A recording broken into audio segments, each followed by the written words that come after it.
Juste à temps pour les fêtes, je lance une boutique avec des nouveaux designs originaux. Soutenez ces documentaires en visitant la boutique sur shop.dirtybiology.fr, le lien est en description. Il y a quelques années, j'ai suivi une expédition scientifique en Nouvelle-Calédonie. L'objectif des naturalistes était de recenser et de décrire des nouvelles espèces de mollusques microscopiques qui vivent dans les vallées au nord de l'île. Des mollusques qui étaient absolument microscopiques. La plupart faisaient moins d'1 millimètre, et s'il n'y avait pas eu un expert pour me les montrer, je les aurais pris pour des grains de sable.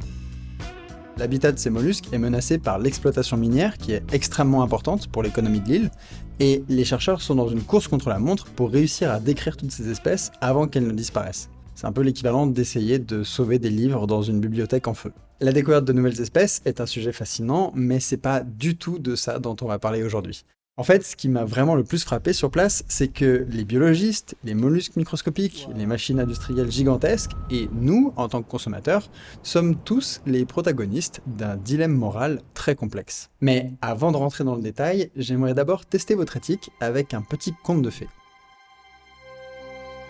Il était une fois, dans un royaume fort lointain, un artisan aveugle au sommet de son art décide de passer son immortalité sur un projet d'automate extrêmement complexe. Pendant des milliers d'années, il ajoute et il enlève des pièces à sa machine.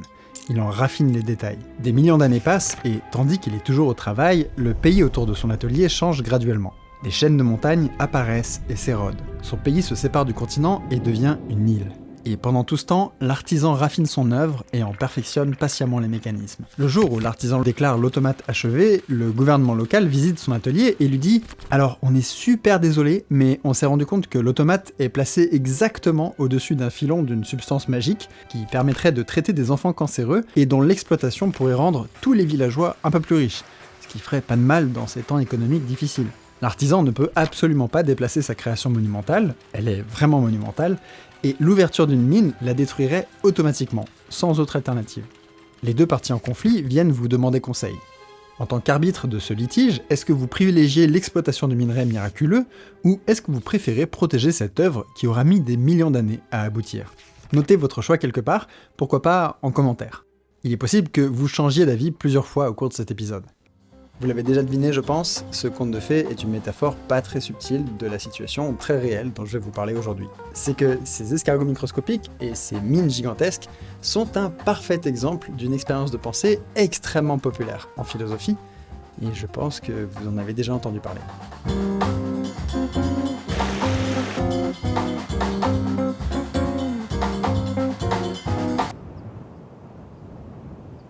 Le paradoxe du tramway est peut-être l'expérience de pensée la plus populaire de l'histoire de la philosophie. Un wagon file à toute allure vers 5 personnes attachées au rail.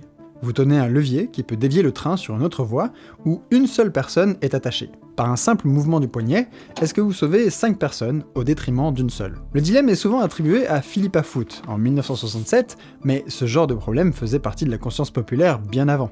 Dès les années 50, des épisodes de séries télé mettaient déjà en scène des majors de l'armée américaine se dépatouiller avec la question de « Faut-il sacrifier 20 hommes pour en sauver 500 autres ?» But I must look you right in your face and tell you there are things that we must do that are ugly and rotten. But we must do them. You're not moralizing. You're rationalizing. Dans les années 70, le dilemme du tramway est devenu un sujet d'étude à part entière, et certains philosophes se sont amusés à le transformer, de plein de façons différentes. Au lieu de manipuler un simple levier pour faire bifurquer le tramway, vous vous trouvez maintenant sur un pont avec une personne gigantesque devant vous. Vous pouvez la pousser, faire dérailler le train, et ainsi sauver 5 personnes. Les conséquences sont strictement les mêmes qu'avec le levier, une personne sacrifiée pour en sauver 5, mais la méthode vous implique beaucoup plus. Tirer un levier n'est pas la même chose que pousser de toutes vos forces sur le dos d'une personne, en sentant au passage le contact de son t-shirt sous vos mains, de sa transpiration sous vos doigts, et d'entendre sa respiration paniquée quand elle comprend ce que vous êtes en train de faire. Ouais, c'est vraiment pas pareil. Dans une autre version, vous êtes un docteur qui doit sauver 5 patients qui ont tous besoin d'une greffe différente. Un jeune voyageur passe en ville pour un examen de routine, et il se trouve qu'il a exactement les 5 organes nécessaires pour sauver 5 vies. Est-ce que vous le tuez, Prélevez ces organes dans une glacière afin de sauver vos patients d'une mort certaine. Les bilans humains de ces différents scénarios sont strictement les mêmes. Une personne sacrifiée pour 5 personnes sauvées. Et une des grandes leçons de ce dilemme, c'est que nous ne prenons pas juste des décisions en fonction de leurs conséquences. Il existe de nombreux facteurs cachés derrière nos choix, et ce petit modèle mental simpliste permet d'explorer lesquels. Il suffit juste d'en imaginer de très nombreuses variantes pour essayer de voir ce qui nous pousse à agir. En fait, l'homme gigantesque est un esclavagiste qui a enchaîné lui-même les 5 pauvres personnes en rail. Mais en fait, les 5 personnes sont des robots très perfectionnés dont les neurones de silicone fonctionnent de façon identique aux nôtres. Mais en fait, l'homme gigantesque est sur le point de découvrir la méthode pour guérir le cancer. Grâce à Internet, le dilemme a aujourd'hui totalement muté. Des jeux vidéo sont sortis sur le thème et il est devenu un mème. Est-ce que tu tues une personne ou est-ce que tu doubles le nombre de victimes mais transfères le choix à une autre personne ? Vous pouvez arrêter le wagon à tout moment, mais ça donnerait lieu à un événement où ces personnes vous remercieraient et vous devriez leur serrer la main et faire la conversation. Ou encore, le mec sur les voies est français. Il y en a vraiment énormément, et il n'est pas impossible que j'y ai perdu quelques heures de ma vie. Alors que je me préparais pour l'expédition, je me suis rendu compte que les mollusques microscopiques de Nouvelle-Calédonie et l'exploitation minière des montagnes dans lesquelles ils vivent peuvent également être représentés sous la forme d'un dilemme éthique du tramway.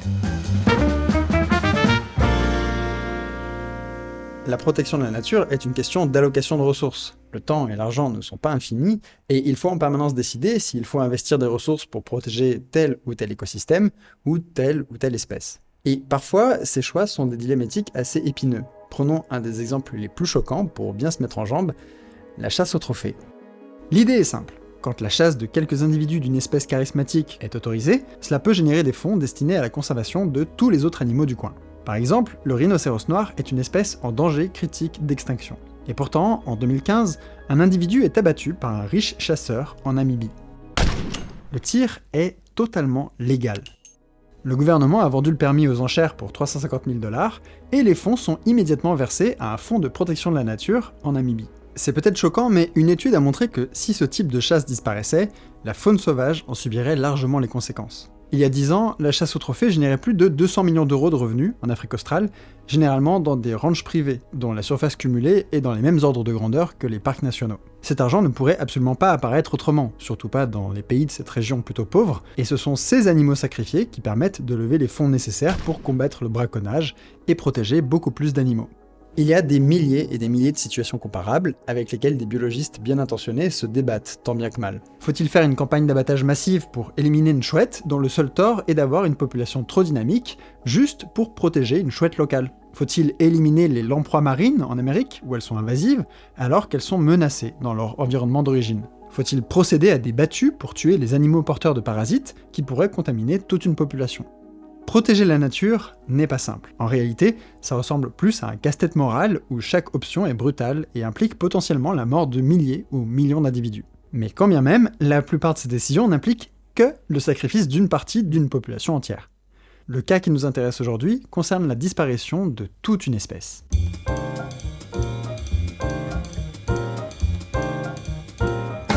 L'expédition scientifique a eu lieu au début de l'année 2022, et à l'époque, on ne pouvait pas du tout se douter qu'il y aurait des émeutes sur l'île 2 ans plus tard. Les membres de l'expé étaient accueillis par un village de tribus du nord de l'île, et comme vous pouvez le voir, ce qui agitait le débat politique à ce moment-là, c'était plutôt les élections présidentielles de 2022. Les raisons derrière les émeutes de 2024 méritent plus que quelques secondes pour être correctement expliquées, alors si ça vous intéresse, vous trouverez des sources en description. La Nouvelle-Calédonie est un territoire français d'outre-mer dont le processus de décolonisation est décrit comme en cours par l'ONU. Les Kanaks constituent 40% de la population de l'île, et ils y sont arrivés quelques milliers d'années avant tout le monde avec la migration austronésienne. Ils sont également le groupe le plus pauvre de l'île, qui dépend le plus du secteur primaire, et tout particulièrement des mines de nickel. Je veux juste faire une petite pause pour vous montrer des photos satellites pour vous faire comprendre l'échelle de ces exploitations minières. C'est absolument hallucinant. Donc ça, c'est la Nouvelle-Calédonie, et si je zoome un petit peu, je vois qu'il y a des taches oranges ici et là, dans le paysage. Et si je zoome sur ces taches oranges, qui sont évidemment les exploitations minières, je me rends compte qu'en fait, c'est des sommets de montagnes entiers qui sont coupés, littéralement étêtés. Tous les organismes qui sont présents sur ces sommets de montagne, ils disparaissent. Donc voilà, donc c'est vraiment, en fait, ces exploitations minières, elles sont absolument gigantesques. Il faut vraiment avoir une vision satellite pour comprendre l'échelle. Voilà, là, ça c'est la mine qui est exploitée. Vous voyez que c'est complètement ravagé là pour le coup. Mais vous voyez comment tout est terrassé, comment ils déplacent les montagnes et tout, quoi. C'est ouf. Ce métal représente 90% des exportations de la Nouvelle-Calédonie et son exploitation emploie le quart des habitants de l'île. Le nickel permet de créer des alliages inoxydables et il est central dans la confection de presque tout ce dont notre civilisation a besoin, depuis les avions jusqu'au matériel médical. Comme il entre dans la composition des batteries lithium-ion, on en a aussi besoin pour concevoir des véhicules moins polluants. Le problème pour la Nouvelle-Calédonie, c'est que la compétition mondiale pour l'extraction du nickel est très intense. Depuis 10 ans, l'Indonésie a énormément développé son secteur minier, grâce à des investissements chinois, et elle en a produit des quantités phénoménales, à bas coût. Résultat, le prix du nickel a chuté de 40%, rien qu'en 2023. C'est sans doute une bonne nouvelle pour le prix des voitures électriques, mais ça l'est clairement moins pour l'économie de la Nouvelle-Calédonie, qui subit sa propre malédiction des ressources naturelles. Les grands groupes financiers qui avaient investi dans ces mines ont subi des milliards de pertes, et beaucoup se sont retirés de l'île, en fermant les mines et les fonderies, ce qui a mené fatalement à des licenciements. Comme d'habitude, ceux qui subissent le plus ces fluctuations économiques font partie de la frange pauvre de la population, et en Nouvelle-Calédonie, ils sont majoritairement Kanaks. C'est dans ce contexte que les revendications indépendantistes se sont intensifiées, et en mai 2024, des émeutes ont éclaté alors que l'Assemblée nationale proposait une réforme qui aurait permis à de nouveaux résidents de l'île de voter, ce que les indépendantistes considèrent comme une menace à l'autodétermination locale, et surtout Kanak. Ce qui est crucial à comprendre pour la suite de notre vidéo, c'est que le nickel est central dans tout ça. C'est pas un phénomène en plus qui se rajoute à côté des revendications indépendantistes, c'est plutôt la trame de fond qui influence toutes les relations entre les communautés locales et la France. Pour la simplicité de notre petit modèle mental, disons que lorsque le nickel vaut cher et qu'il est exploité sans limite, il permet de donner du travail à la population locale, de sauver des gens en donnant de la matière pour fabriquer des scalpels et des IRM, et il permet d'accélérer la transition énergétique en fabriquant des éoliennes et des batteries de vélos électriques. Bref, son exploitation n'est pas juste positive pour les Kanaks, elle est aussi vertueuse pour l'humanité tout entière. Une part non négligeable de nos vies a été rendue meilleure parce que des trucs en inox ont pu être fabriqués grâce au nickel de la Nouvelle-Calédonie. Donc, nous avons enfin la substance magique qui permet de guérir les enfants malades en créant des IRM et des scalpels en inox, et de sortir les villageois de la pauvreté chronique. Maintenant, voyons l'automate qui est sur les rails d'en face.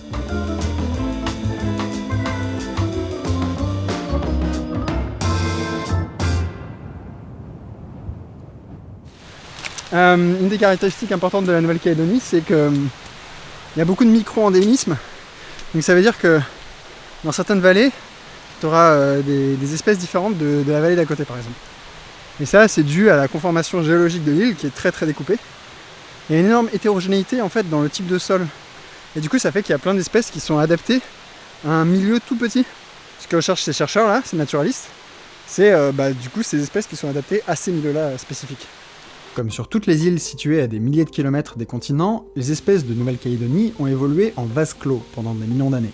3/4 des plantes de l'île y sont uniques, et il y a Amborella, la dernière représentante du premier groupe à évoluer séparément de toutes les autres plantes à fleurs. Il y a aussi le seul conifère parasite au monde, et sa biologie est tellement bizarre qu'on n'est toujours pas certain de comprendre comment il se nourrit. 83% de ces lézards ne se trouvent qu'ici, et chez les invertébrés, le taux d'endémisme oscille entre 40 et 100% en fonction des groupes. Bref, la Nouvelle-Calédonie, c'est vraiment le monde perdu de Arthur Conan Doyle, mais avec des gros geckos et des plantes étranges à la place des dinosaures. Si on prend une espèce au hasard, il y a de très fortes chances qu'elle n'existe qu'ici, et tout ça est dû à l'histoire géologique vraiment très complexe de l'île.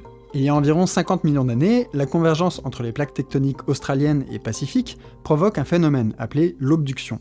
Ce processus amène à la surface des fragments de lithosphère océanique et des portions du manteau terrestre. Des roches riches en métaux comme le nickel, le chrome, le manganèse et le cobalt se retrouvent à l'air libre. Pendant des millions d'années, l'île subit de nombreux événements, elle semble même être totalement immergée à un certain point, et le climat tropical humide favorise l'altération chimique des roches, ce qui conduit à la formation de sols très concentrés en métaux. Ceci a deux conséquences importantes. Premièrement, ça crée des gisements facilement exploitables aujourd'hui.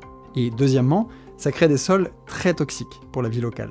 Comme ces sols varient d'un endroit à l'autre, ici du manganèse, là du cobalt, l'île forme une mosaïque de micro-environnements tous plus inhospitaliers les uns que les autres, auxquels les espèces se sont spécialisées. Les sols toxiques ont, de fait, accéléré l'évolution sur l'île et créé de la biodiversité. Rajoutez à cela une chaîne de montagnes qui sépare l'île entre une moitié humide et une moitié sèche, des vallées très escarpées qui séparent les populations animales et végétales entre elles, et vous avez un contexte idéal pour une biodiversité incroyablement riche et incroyablement spécialisée. Une conséquence, c'est que beaucoup d'espèces ne se trouvent que dans des zones très restreintes géographiquement, ce qu'on appelle du micro-endémisme. Des études sur des insectes de Nouvelle-Calédonie ont montré que la plupart des espèces endémiques sont restreintes à une petite montagne ou à un ruisseau unique. La moitié des mollusques du genre Hemistomia ne vivent que dans une seule vallée. Les geckos du genre Dierogecko sont généralement présents à un site géographique. De façon générale, une espèce sur 5 en Nouvelle-Calédonie, toute action confondue, ne se trouverait qu'à l'intérieur d'un carré de 2 km par 2 km.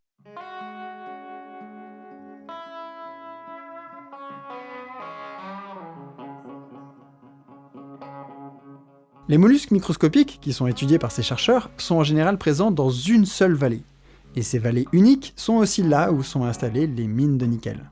Je pense que vous voyez le problème. Quelques passages de pelleteuse peuvent détruire l'habitat d'une espèce tout entière. En ouvrant une mine, on fait parfois disparaître un être vivant unique de la biosphère. Imaginez un peu. Perdre tous les tigres du monde pour ouvrir une usine. Faire disparaître tous les éléphants pour un centre commercial. Ces mollusques ne sont certes pas très charismatiques, ni même tout simplement visibles à l'œil nu en fait, mais ce sont des espèces qui ont évolué pendant des millions d'années, raffiné des adaptations originales pour détoxifier les métaux lourds, développer des organes effrayants, des stratégies sexuelles incompréhensibles, des interactions de codépendance complexes avec d'autres espèces locales, tout ça terminé, balancé dans un remblai pour récupérer les cailloux qui vivent dessous. Les voilà enfin, nos automates de la petite histoire du début. Des objets extrêmement complexes, patiemment assemblés par une évolution aveugle pendant des millions d'années, qui ne peuvent pas s'enfuir de leur vallée et dont les mécanismes biologiques incroyables pourraient disparaître à tout jamais pour quelques tonnes de nickel en plus. Enfin, de substances magiques, bien sûr.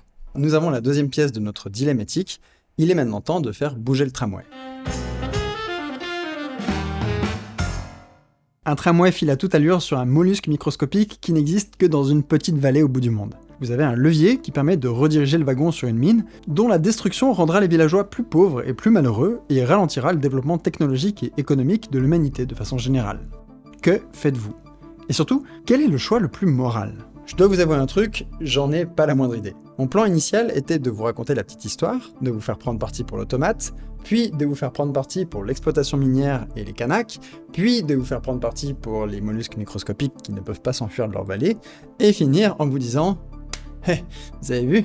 C'est pas facile de faire un choix. » Bon, je sais pas si j'ai réussi à vous faire vivre ce yo-yo décisionnel, mais à titre personnel, je pense que le choix qu'on fait est largement moins intéressant que les raisons derrière ce choix. Quelles sont les variables cachées qui nous font tirer le levier, ou non ? Prenons l'exemple des naturalistes. Ces expéditions demandent d'aller littéralement au bout du monde, dans des zones isolées, difficiles d'accès, pour se mettre à genoux et fouiller le sol pendant des heures. Ça implique des efforts que la plupart d'entre nous ne seraient pas prêts à fournir. En tout cas, pas pour trouver des mollusques qui ressemblent à des grains de sable. Ça sent bon quoi. C'est un peu la carotte. C'est ça qu'on appelle le pétrichor. C'est bon, j'aime bien. Enfin, c'est peut-être parce que je sais que je suis en train de chercher des escargots quand je sens ça. J'ai pas vraiment eu l'occasion de leur parler du dilemme du tramway, on était beaucoup trop occupés à s'amuser avec l'objectif macro, et de toute façon je pensais pas faire cette vidéo à l'époque, mais il est assez probable qu'ils choisissent de tirer le levier et de sauver leur sujet d'étude.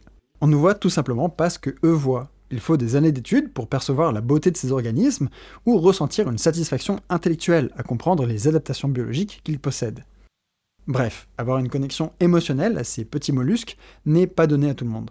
A l'inverse, une personne qui travaille dans cette mine, enfin, qui travaillait, puisqu'elle a fermé cette année, aurait plutôt tendance à privilégier la source de ce qui la fait vivre, plutôt que des escargots qui vivent dans l'humus. Enfin, j'imagine. On le voit bien, différentes priorités peuvent donner des résultats opposés à notre dilemme du tramway. Mais ça ne s'arrête pas là. En pratique, les décisions de la protection de la nature ne se font quasiment jamais sur des calculs conséquentialistes clairs. Est-ce que l'espèce est charismatique ? Est-ce qu'elle est capable de faire du bruit quand on lui fait mal ? Est-ce qu'elle structure l'écosystème ? Est-ce que l'écosystème est loin du grand public ? Est-ce que quelqu'un a trouvé un slogan pour la protection de l'espèce ? Est-ce qu'un film célèbre montre la bestiole ? Est-ce que la culture locale en a fait une icône ? Est-ce qu'il y avait des sous qui restaient dans le budget et on savait pas quoi en faire ? Est-ce qu'Internet en a fait des mèmes dessus ? Tout ça peut intervenir sur le statut de protection d'une espèce. C'est le bordel, et tout ça empire quand on parle de la disparition totale, finale, d'un organisme. Cannelle était la dernière ours des Pyrénées, et elle a été tuée par un chasseur en 2004. C'était l'ultime représentante d'un sous-groupe d'une sous-espèce d'ours brun, donc pas une espèce, très loin de là. Et pourtant, sa mort a été un événement national. Le président de la République s'est exprimé sur le sujet, il y a eu un documentaire, bref, c'était grave, et des ours ont été importés de Slovénie pour recréer une population. Depuis sa mort, 6 ou 7 ours ont été tués, sans que ça fasse particulièrement de bruit. Tuer des trucs nous gêne largement moins que faire disparaître le dernier membre d'une longue lignée évolutive. On est généralement triste de voir un ours mourir, bien sûr, mais la disparition du dernier ours est des ordres de grandeur plus choquantes et plus symboliques, parce que ça représente la perte irrémédiable d'une œuvre biologique qui aura pris des millions d'années à se créer. C'est sans doute pour ça qu'il y a autant d'efforts investis dans le secours des espèces qui sont au bord de l'extinction. Les putois à pieds noirs, par exemple, n'étaient plus qu'une vingtaine dans les années 80, et un projet de sauvetage littéralement héroïque les a fait passer à plus d'1 millier aujourd'hui. Même scénario pour les condors, qui ont également senti le vent du boulet, et j'ai pu voir un programme équivalent de mes propres yeux en Polynésie.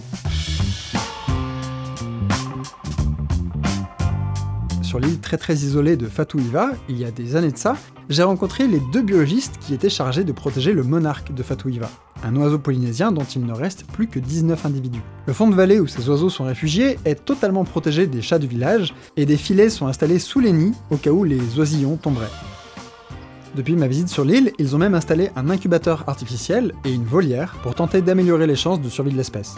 C'est difficile de prédire s'ils vont y arriver, mais vous pouvez suivre les avancées du programme sur la page Instagram d'un des biologistes qui est sur place.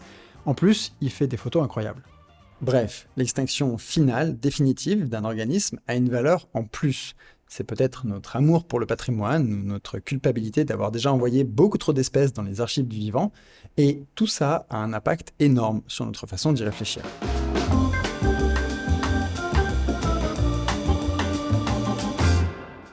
Pas besoin d'être devin pour deviner le sort des micromollusques de Nouvelle-Calédonie. Une espèce qui se trouve entre un humain et la ressource dont il a besoin pour son confort a rarement un futur très prometteur. Et nous avons une petite tendance à faire passer nos priorités devant celles des autres espèces quand elles ne nous sont pas très utiles. Et alors là, bon courage pour trouver une utilité à des mollusques d'1 millimètre qui vivent sur une île à l'autre bout du monde. De nombreux chercheurs ont dépensé beaucoup d'énergie pour motiver les humains à protéger la biodiversité. Une première approche est celle des services écosystémiques. L'idée est que les espèces, et par extension les écosystèmes, remplissent des fonctions dont nous profitons ultimement. Donc il faut les protéger, c'est dans notre intérêt. Et là on voit bien à quoi servent les sols de la forêt, à retenir l'eau pendant longtemps. Ça fait office d'éponge. Après ça rend l'eau petit à petit par rapport à un sol dégradé où l'eau elle part tout de suite dans les rivières et dans la mer, quoi. Et ça c'est un rôle fondamental des sols qui est en train de se perdre. C'est un joli exemple, mais la personne qui profite du nickel en achetant une gourde éco-conçue en inox ne subira tout simplement pas le glissement de terrain. D'autre part, et surtout, la disparition d'une espèce, où que ce soit sur la planète, provoque rarement de tels problèmes d'envergure. Le problème, c'est que la majorité des espèces sont inutiles. En vérité, on pourrait sans doute très bien vivre sur une planète avec beaucoup moins de biodiversité, et là, permettez-moi une petite diatribe à propos de l'idée qu'il faut sauver les animaux, pas pour eux mais pour nous, parce qu'on en subira les conséquences. Il y a probablement 100 000 espèces de mollusques, et la moitié pourrait probablement disparaître sans qu'on ne s'en rende compte. En fait, certains chercheurs estiment que certains taxons sont si mal connus que plus de 130 000 espèces auraient pu disparaître avant même qu'on ne les découvre. On n'a pas subi de conséquences dévastatrices après leur départ, pourtant. C'est plutôt l'inverse. Dans le laps de temps où ces hypothétiques organismes auraient disparu, la qualité de vie de l'humanité s'est multipliée, en même temps que notre nombre d'ailleurs. À titre purement utilitaire, l'humanité ne semble pas avoir besoin de plusieurs millions d'espèces, et une immense partie de la biodiversité pourrait sans doute disparaître sans qu'on en ressente le moindre effet. Notre histoire montre qu'on n'a pas non plus très envie d'être en contact avec le monde sauvage. On a passé et on passe toujours énormément de ressources à faire disparaître certaines espèces et à cloisonner et contenir l'espace que les autres peuvent occuper. On aime bien l'idée du sauvage, mais naturellement on préfère qu'il existe des chaînes de distribution industrielle capables de fabriquer les écrans, les processeurs et les data centers grâce auxquels on peut se caler devant YouTube. Ou fabriquer les vidéos en question, d'ailleurs, pas de différence. Il faudrait sauver les prédateurs parce qu'ils structurent les écosystèmes. Ah ouais, super cool, mais on s'en tape un peu vu qu'ils ne structurent pas les champs de maïs dont nous, on dépend. Les espèces clés de voûte, essentielles pour leurs écosystèmes, ne pourront pas être évaluées pour leur irremplaçabilité quand les 10 écosystèmes auront été bétonnés ou remplacés par du soja. On n'a pas besoin du bison américain, du monarque de Rarotonga ou du péramel allongé de l'Est, et en fait, les humains vivaient leur meilleure vie quand ces espèces étaient à 2 doigts de l'extinction. De façon générale, la disparition d'une espèce changera peut-être la trajectoire de quelques organismes qui entretiennent des relations trophiques avec, mais ça ne changera certainement pas votre jeudi soir. Bref, si on voulait vraiment protéger ces espèces, et à titre personnel je pense que c'est extrêmement important, la valeur intrinsèque d'un organisme ne peut pas être son utilité pour nous, Tout simplement parce que l'humanité se satisfait de peu. Un monde avec du blé et des sapins sera probablement moins photogénique que l'actuel, c'est sûr, mais il n'est pas dit qu'on voit la différence de toute façon. Essayer de convaincre les humains de protéger les espèces parce que c'est dans notre intérêt est la meilleure façon de s'assurer qu'elles disparaissent toutes. Ça ne marchera pas. Une autre option est peut-être alors de ne pas faire de calculs utilitaristes sur les conséquences, et juste de se reposer sur un sentiment un peu démodé, le sacré. Le mouvement de protection de la nature est né avec le sentiment religieux. Dans l'esprit de John Muir et des pionniers de la création des parcs américains, il ne s'agissait pas de protéger les écosystèmes afin qu'ils servent les intérêts humains. C'était une question de morale. Ils ressentaient le devoir de préserver le royaume que Dieu s'était fatigué à créer. Cette approche déontologique se traduit en fait assez bien dans des termes laïques. Il s'agit de réaliser qu'on est, autant qu'on sache en tout cas, la seule planète habitée du voisinage, et on est entouré d'une bulle de vide silencieux, totalement mort, de cailloux et gaz certes très intéressants, mais pas très vivants. Préserver la richesse de ce monde, alors qu'elle est inutile à notre bien-être, n'est donc pas une question de se préserver soi, c'est plus une question de dignité, de responsabilité vis-à-vis de choses qui ont pris des millions d'années à arriver là où elles en sont aujourd'hui. C'est notre devoir d'intendance sur une planète dont on maîtrise la plupart des écosystèmes. Comme tous les discours de moralisateurs, celui-là est plutôt chiant, je suis d'accord, mais j'ai en fait une bonne nouvelle, et c'est le dilemme du tramway qui nous l'enseigne. En fouillant le subreddit, je suis tombé sur celui-là. Le wagon est sur le point de tuer 5 personnes, mais si vous tirez sur le levier, il va détruire Saturne à la place. Dans ce dilemme, il n'y a aucune répercussion pratique à la disparition de Saturne. C'est juste triste pour les gens qui aiment cette planète. C'est tout. Bien sûr, c'est débile, aucun wagon ne peut détruire de planète, mais la vraie question qui se pose derrière, c'est « seriez-vous prêt à laisser mourir 5 personnes pour qu'une œuvre totalement dénuée d'utilité puisse continuer à exister ?» Combien de sacrifices méritent la Mona Lisa, le Laocoon, la chaîne YouTube de David Bull ou le parc national du Yellowstone? C'est pas la peine de répondre, et je pense que c'est même mieux si vous le faites pas, mais il est très clair que dans l'esprit de nombreuses personnes, des œuvres d'art ou des objets totalement dénués d'utilité ont un chiffre supérieur à 0.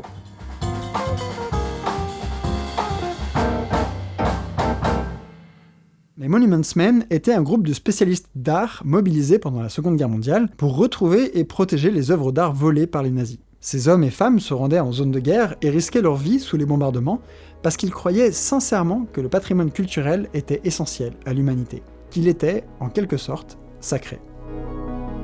Les naturalistes qui partent en expédition au bout du monde leur ressemblent beaucoup, je trouve, et cet état d'esprit est peut-être la seule option qu'il nous reste pour résoudre ce dilemme du tramway impossible. J'espère que vous avez apprécié l'épisode. Il a pris beaucoup de temps à sortir, mais en même temps, il a demandé beaucoup de travail. Mais après tout, je pense que ces petits escargots méritaient bien ça. La chaîne a maintenant sa boutique dédiée. On a fait toute une direction artistique très particulière avec une amie illustratrice. Et donc, il y a tout un tas de produits de très bonne qualité, des casquettes brodées, des pulls, des t-shirts, des mugs, des tote bags, et ainsi de suite. J'avais vraiment envie de quelque chose de très stylisé, un peu minimaliste, mais en même temps très coloré. Et là, on est déjà en train de travailler sur les futures collections, donc n'hésitez pas à jeter un petit coup d'œil. J'espère que ça vous plaira à vous et à vos proches, si vous leur faites des cadeaux. Le lien est en description. Pour les tipeurs et les tipeuses, vous avez un code de réduction parce que, en fait, vous avez soutenu la chaîne à bout de bras toute l'année et je pense que ça mérite bien un geste. J'en profite d'ailleurs pour vous remercier encore une fois de porter à bout de bras la création de ces documentaires. Si tout ça existe, c'est grâce à vous. Donc, merci, encore une fois. Vous êtes chouettes et je suis fier de nous pour cette année en plus. À la prochaine et à bientôt. Salut.